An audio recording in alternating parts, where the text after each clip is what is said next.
ay barbiyo qootu me kada laayte saab ya qootu me kada laayte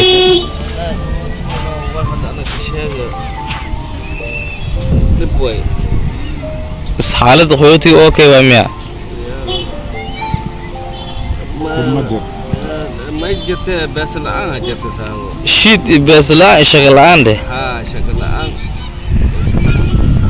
الآن بس الآن barbiyo inta soo مر ibil-aan الآن جرت صح أنت دبشة إسكبادية waa kaay صور إنك كروتوي يا ya مرشقي هلاش مرشقي مالك ساسا here is a refugee camp from Dadaab Refugee Camp Hagader especially Hagader okay Hagader Refugee Camp لا aragoyta madageedo masha Allah ya waatan gaariyaas inta soo aragoyta waakan.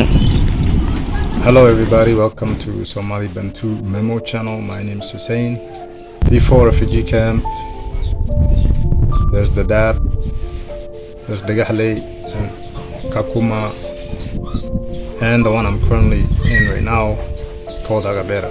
I've been here now for about a year, and from my own personal experience, life's not easy here. There's a huge unemployment, food prices are very expensive, there's shortage of water, people are living in a very bad living situations. And the people who are well off here are the people that have family members and friends abroad that are sending them money in places like Canada, United States, and other parts of the world. Those are people that are fortunate. And the people that don't have nobody sending them anything, they have to struggle every day to make ends meet, you know.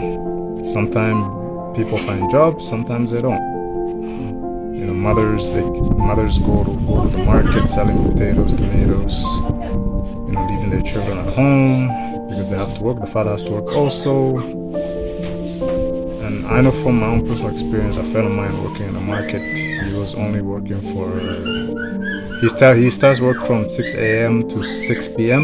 and his daily take was, at the end of the day, was $2.50. That's all he was making per day. And that's every day.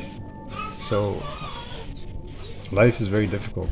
Aragoyta male gohotiga si ay xaalada qashan qofka gohotiga way dameero aragoyta dhalinyarta meesha fadhiyaan aragoyta bulon xilli garaa la ka jira maasha Allah qashan qofka waa no Africa waatan. Africa is a bad life.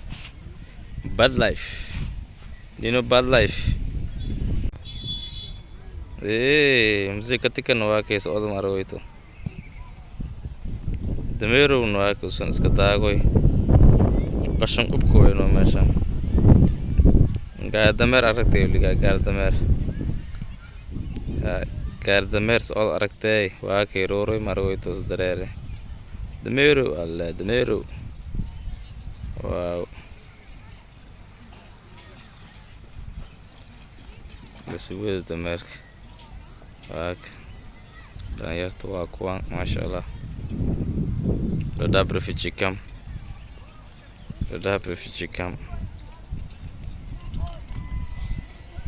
Inaan kan dameerka si in dhawey maragoyto dhow aada ma dhalna dhow